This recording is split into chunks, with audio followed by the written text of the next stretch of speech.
वेङ्कटेश्वर नमो नमः। श्रीमन्नारायण नमो नमः। तिरुमल तिरुपति नमो नमः।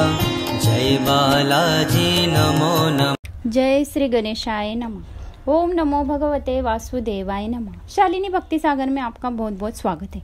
इस वीडियो में हम पौराणिक कथाओं के बारे में जानेंगे। जी हाँ, हम आपको तिरुपति बालाजी का जीवन चरित्र और उनकी लीलाएं बताएंगे, तो ध्यान से सुनिएगा। ये कहानी सुनने से आपके हृदय में माँ लक्ष्मी जी का वास रहेगा और माँ लक्ष्मी जी को विष्णु जी की स्तुति करना बहुत अच्छा लगता है। जो भी एक बार ओम नमो भगवते वासुदेवाय बोलता है, उनका जीवन सफल हो जाता है, उनके काम निर्विघ्न से होते हैं और माँ लक्ष्मी जी का आशीर्वाद बना रहता है। हम रोजाना एक वीडियो अपलोड करते हैं, तो आइए जानते हैं लोक कल्याण के लिए भृगु ऋषि ने महायज्ञ के लिए त्रिमूर्तियों में से किसे चुना था। त्रिमूर्तियां कौन सी है? ब्रह्मदेव, शिव जी या विष्णु जी, ये त्रिमूर्तियों में से और किसको देवता में सतोगुण, रजोगुण और तमोगुण है? पवित्र भरतखंड में नैमिष नामक अरण्य प्रांत महा पुण्य स्थल है। वही देवर्षि, महर्षि तथा महामुनिगण तपस्या कर रहे थे। श्री वेद व्यास महर्षि से रचना की गई 18 पुराणों की सूत महर्षि ने शौनिकादि महामुनियों को सुनाया था। शौनिकादि महामुनियों ने सूत महर्षि से प्रार्थना की थी, हे महर्षि, कलयुग प्रत्यक्ष दैवम श्री वेंकटेश्वर बालाजी का चरित्र और उसकी लीलाएं बताइए। सूत महर्षि ने उनकी प्रार्थना स्वीकार करके श्री वेंकटेश्वर बालाजी की लीलाएं इस प्रकार सुनाने लगे। हे मुनिवर, कलयुग में पृथ्वी पर जन्म पा गए सर्व मानव कोटि जीव राशियों को पाप कर्मों से विमुक्ति देने के लिए श्री महाविष्णु ने वेंकटेश्वर स्वामी बालाजी के नाम से वेंकटाचल पर अवतरित हुए। इनकी महिमाएं अपरंपार है। भक्तजनों सदा आदर करके उनको मोक्ष प्रदान कर रहे हैं। जो उनके दर्शन करे या जीवन वृत्तांत सुने या पढ़े, उनका जन्म परम पवित्र हो जाता है। ऐसा कहकर सूत महर्षि ने मन में अपने गुरुदेव व्यास महर्षि का ध्यान किया। गुरु के अनुग्रह से श्री वेंकटेश्वर की महिमाएं और लीलाएं उनकी आंखों के सामने दिख पड़ी और उसके अनुसार सूत महामुनि शौनिकादि महामुनियों ने इस प्रकार कहने लगे। नारद महामुनि सत्यलोक में जाकर ब्रह्मदेव के दर्शन करके आना। नारद महर्षि ब्रह्मदेव का पुत्र है। सदा हरिनाम स्मरण करते गाते 14 भुवनों में घूमते फिरते रहना उनका स्वभाव है। वैसे ही घूमते फिरते हुए देवताओं में आपस में झगड़े की सृष्टि करके उनको झगड़ते हुए देखकर आनंदित होना उसका काम है और दुष्ट शिक्षण शिष्ट रक्षण के लिए और मानव कल्याण के लिए श्रीमन नारायण को उस समय पर अवतार करके प्रोत्साहन करता रहता है। हरि नाम स्मरण गाते गाते तीनों लोकों में घूमता हुआ नारद ब्रह्मलोक में पहुंचा। उस समय ब्रह्मा पद्यासन पर बैठे हुए थे। उनके पास ही सरस्वती देवी मधुर स्वर में वीणा वादन करती हुई बैठी थी। नारद ने वहां पहुंचकर ब्रह्मदेव को प्रणाम किया। ब्रह्मदेव ने आशीर्वाद देकर नारद को उचित आसन पर बैठने की अनुज्ञा दी। उस समय ब्रह्मदेव के दर्शन के लिए इंद्रादि देवता, सूर्य, चंद्रादि नवग्रह देवता वहां आकर बैठे हुए थे। त्रिलोक संचारी नारद को वहां देखकर सभी देवता त्रिलोक के समाचार नारद सुनने के उत्साह में थे। ब्रह्मदेव को देखकर नारद ने कहा, हे पितृदेव, द्वापर युग के कृष्ण अवतार के बाद श्री हरि ने इस कलयुग में कोई अवतार धारण नहीं किया है। इसी वजह से कलयुग मानव ज्ञानहीन होकर भक्ति श्रद्धाओं को छोड़कर पुण्यहीन होकर नरक कूप में जा रहे हैं। इनको बचाने का कोई उपाय बताइए। ब्रह्मदेव नारद के उद्देश्य जानकर कहे, हे पुत्र, तुम तो त्रिलोक संचारी हो। जहाँ जो कुछ भी होता है वहाँ उसका प्रतिकार करना भी तुम जानते हो। तुम संकल्प मात्र से कहीं महान कार्य कर चुके हो। तुम ही ऐसा कोई उपाय सोचो जिससे मानव कल्याण के लिए श्री हरि का अवतार हो। इससे तुम्हारी कीर्ति बढ़ जाएगी और कलयुग का उद्धार भी हो जाएगा। नारद ने ब्रह्मदेव की बातें सुनी और भविष्य कार्य को मन में सोचते हुए ब्रह्मदेव से विदा लेकर वहां से रवाना हुए। नारद के इस महान कार्य को देखकर इंद्रादि देवता बहुत संतुष्ट हुए। नारद महर्षि हरिनाम स्मरण करते करते भूलोक में गंगा नदी के किनारे आ पहुंचे। गंगा नदी के किनारे कश्यप, महामुनि इत्यादि मुनि लोक कल्याण के लिए महायज्ञ कर रहे थे। नारद महर्षि वहां पहुंचकर मुनिवरों से हो रहे महायज्ञ को देखकर संतुष्ट हुए। यज्ञ करने वाले मुनिगणों ने नारद का आगमन देखकर उचित रुचि से उनका स्वागत किया। मुनिवरों ने अपने से हो रहे महायज्ञ के बारे में नारद को बताया। नारद सुनकर संतुष्ट हुए और कहा कि हे मुनिवर, आप लोक कल्याण के लिए इस यज्ञ को कर रहे हैं, यह ठीक है, मगर इसका यज्ञ फल भोक्ता कौन है? त्रिमूर्तियों में से इस यज्ञ का फल देगा, बताइए। मुनियों को ये मुंह से इसका जवाब नहीं मिला तो नारद ने कहा, बिना सोचे विचार करते हुए यज्ञ निष्फल होगा। पहले आप लोग निश्चय कीजिए कि त्रिमूर्तियों में से किस में सत्व गुण और शांति स्वभाव है, वही यज्ञ का फल दे सकता है। नारद की ये बातें सुनकर मुनिवर भ्रांत हुए और आपस में सोचने लगे, त्रिमूर्तियों में सत्व गुण वाला कौन है? आखिर कुछ लोग ब्रह्मदेव के पक्ष में और कुछ लोग विष्णुदेव के पक्ष में, बाकी लोग महेश्वर के पक्ष में हो गए, इसलिए एक निश्चय पर नहीं आ सके।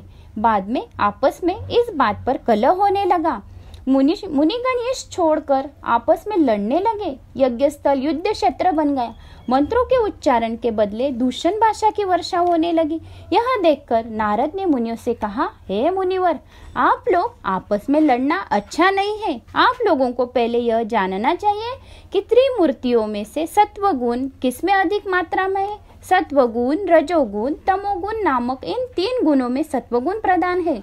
अब सोचिए, त्रिमूर्तियों में से इन गुणों की परीक्षा लेने वाला कौन है?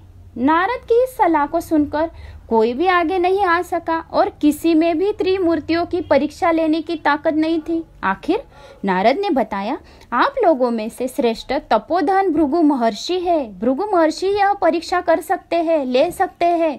नारद की इस सूचना से वे सब लोग आनंदित हुए और भृगु महर्षि को त्रिमूर्तियों की परीक्षा लेने का अधिकार दे दिया।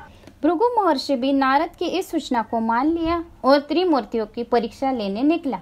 नारद सूचना को मान लिया और त्रिमूर्तियों की परीक्षा लेने निकले। नारद मन ही मन संतुष्ट हुए कि भृगु का घमंड अब निकल जाएगा। सत्यलोक में ब्रह्मदेव अपनी पत्नी सरस्वती के साथ सुवर्ण सिंहासन पर विराजमान थे। सिंहासन के एक तरफ महर्षि, राजर्षि, देवर्षि आदि महामुनि बैठे थे। दूसरी तरफ यक्ष, गंधर्व, किन्नर, की पुरुष आदि देवता बैठे हुए थे। ब्रह्मदेव उस सभा में देव धर्मों का उपदेश दे रहे थे। पूरी सभा में सब लोग ध्यान से सुन रहे थे। उस समय भृगु महर्षि सभा में प्रविष्ट हुए और चारों ओर देखकर निर्लक्ष्य भाव और घमंड से सभा की मर्यादा की परवाह न करते हुए ब्रह्मदेव की आज्ञा भी न पाकर सभा में एक उच्च आसन पर बैठ गया। भृगु के आने से पहले सबको संतोष हुआ, पर भृगु के इस अपमान को देखकर सब लोग उत्तेजित हुए। इस अनुचित व्यवहार को देखकर ब्रह्मदेव भृगु पर क्रोधित हुए और कठोर स्वर में कहे, अरे भृगु, तुम ब्रह्मवश में उत्पन्न होकर भी सभा मर्यादा को नहीं जानते। सभा के अधिपति मुझसे भी पूछताछ नहीं की, प्रणाम तक नहीं किया, सीधा आए और सीधा बैठ गए। तुम्हारा इतना घमंड, इतनी हिम्मत, तुम्हें क्या इतना गर्व आ गया है? तुम इस सभा में तुम बैठे हुए मनुष्यों से बड़े हो, अत्रि महामुनि से बड़े हो, देवेंद्र को शाप देने वाले गौतम महामुनि से अधिक बड़े हो, जमदग्नि से भी शक्तिमान हो। मैंने भी कभी नहीं ऐसा समझा कि तुम इतने मूर्ख हो सकते हो। यह कहकर ब्रह्मदेव ने भृगु को डांटा। ब्रह्मदेव ने इन अपमान के वचन सुनकर भृगु को सोचने लगे, ब्रह्मदेव में तो सत्वगुण नहीं है, वे तो राजा की तरह रजोगुण में कह रहे हैं। ये तो यज्ञ फल के लिए नालायक है। यह सोचकर अचानक आसन से उठ गए और क्रोधित स्वर में कहा, हे ब्रह्मदेव, तुमने मेरे आने का कारण न समझकर मुझे अपमानित किया। तुम जैसे अयोग्यों को मैं शाप यही देता हूँ कि भूलोक में तुम्हारे लिए मंदिर नहीं बनाया जाएगा, तुम्हारी पूजा वहाँ नहीं होगी। इस प्रकार शाप देकर वहाँ से कैलाश की ओर रवाना हुए। भृगु ऋषि शिव दर्शन के लिए कैलाश में पहुंचे। कैलाश में नंदेश्वर, चंडेश्वर इत्यादि प्रथम गण शिव नाम स्मरण तथा ध्यान से चल रहा था। कैलाश पर्वत शिव नाम से स्मरण से गूंज उठा था। शिव पंचाक्षरी के सिवा कोई बात ही नहीं थी। यह सब देखकर भृगु के मन में शंका पैदा हुई कि यहाँ भी मेरे आने का ध्यान किसी को नहीं है। यह सोचते हुए भृगु शिव की ओर एकांत शिव मंदिर के प्रवेश में करने लगे। वहां के द्वापार लोगों ने भृगु को रोक दिया और कहा, हे महर्षि, पार्वती परमेश्वर एकांत में है, इस समय कोई भी अंदर नहीं जा सकता। मगर भृगु ने उनकी बात नहीं मानी, उनको हटाकर अंदर प्रविष्ट हुए। पार्वती परमेश्वर इस समय प्रणय ताप में थे। अचानक भृगु के प्रवेश देखकर पार्वती देवी शर्मा गई और शंकर से दूर हट गई। इस घटना को देखकर शिव क्रोधित हुए और कहा, हे भृगु महर्षि, धर्मों को जानते हुए भी इस समय यहाँ एकांत मंदिर में पहुंचना मूर्खता है। कहकर अपना त्रिशूल उठाया और शिव के यह क्रोध देखकर पार्वती ने प्रिय वचन से शिव को शांत किया। पार्वती के शांति वचन से शिव ने अपने त्रिशूल को वापस ले लिया। यह दृश्य देखकर भृगु ने उत्तेजित होकर कठोर स्वर में कहा, हे परमेश्वर, तुमने मेरे आने का कारण नहीं जाना, मूर्ख बनकर मेरे ऊपर त्रिशूल को उठाया। तुमको यह मेरा शाप है। भूलोक में तुम्हारे मंदिर में तुम्हारी मूर्ति की जगह लिंग की ही पूजा होगी। ये शाप देकर भृगु कैलाश से वैकुंठ की ओर चल पड़े। कैलाश से लौटकर भृगु महर्षि वैकुंठ में पहुंच गए। भीतर जाते हुए उसके अंदर यह भय लगा कि यहाँ भी पहले की तरह निराश होना पड़ेगा। यह सोचते सोचते वैकुंठ में पहुंचे। तीनों लोकों में वैकुंठ तो सबसे ज्यादा सुंदर और शोभामयान था। वहां लक्ष्मी देवी तांडव करती थी। वचन से लक्ष्मी का निवासी वैकुंठ था, इसलिए जहाँ भी देखो लक्ष्मी के प्रभाव से वैकुंठ तेजमय विराजित था। ऐसे सुंदर लोक में प्रवेश करके भृगु श्री हरि की राह देख रहा था। श्री हरि वैकुंठ में शेष शैया पर लेटे हुए लक्ष्मी देवी श्री हरि के पास बैठकर अपनी कोमल हाथों से श्री हरि का पांव दबा रही थी। भृगु का आगमन श्री हरि को मालूम हुआ, बल्कि अनजान की तरह आंख मूंदकर सोया हुआ जैसे नाटक कर रहा था। भृगु ने आकर श्री हरि को देखा। श्री हरि से भृगु का स्वागत न किया गया, इसलिए भृगु को क्रोध आ गया। क्रोध के मारे आवेश में आकर शेषशैया पर लेटते हुए श्री हरि के वक्षस्थल पर बाएं पांव उठाकर लात मार दी। अचानक इस घटना को देखकर महालक्ष्मी निचेष्ट हो गई। मार खाने के बाद श्री हरि ने आंख उठाकर देखा तो मुस्कुराकर प्रणाम करके भृगु का स्वागत किया। श्री हरि ने विनय से कहा, हे महर्षि, मुझे क्षमा कीजिए, आप जैसे महर्षि का आगमन न जानना मेरा अपराध है। आइए बैठिए कहकर भृगु को शेषशैया पर बिठाया। उसकी सेवा करते हुए कहा, आप जैसे महर्षि को मेरे वैकुंठ में आना मेरा अहोभाग्य है। कहिए, आपने मुझे क्यों लात मारी? आपके पांव को चोट तो नहीं लगी ना? यह कहकर श्री हरि ने भृगु को बाएं पैर को दबाते दबाते पांव के नीचे के ज्ञान नेत्र को फोड़कर उंगली से दबा दिया। जब ज्ञान नेत्र फोड़ा गया तब भृगु को अहम भाम और गर्व निकल गया। परिणाम यह होगा कि भृगु की आंखें खुल गई।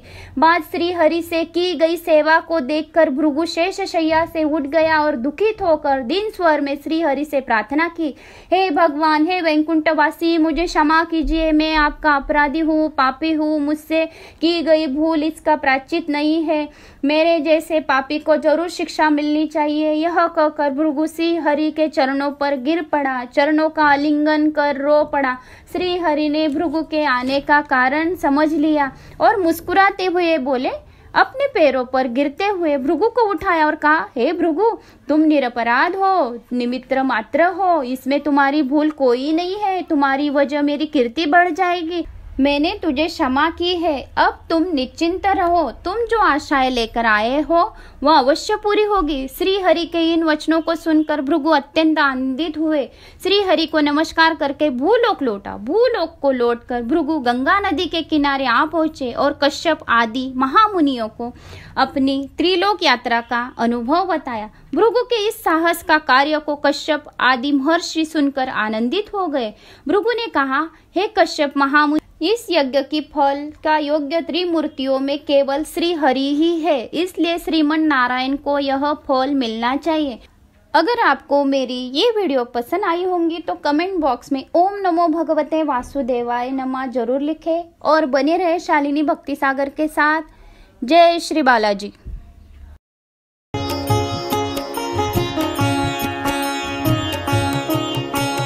ओम वेंकटेश्वर नमो नमः, श्रीमन्नारायण नमो नमः, तिरुमल तिरुपति नमो नमः, जय बालाजी।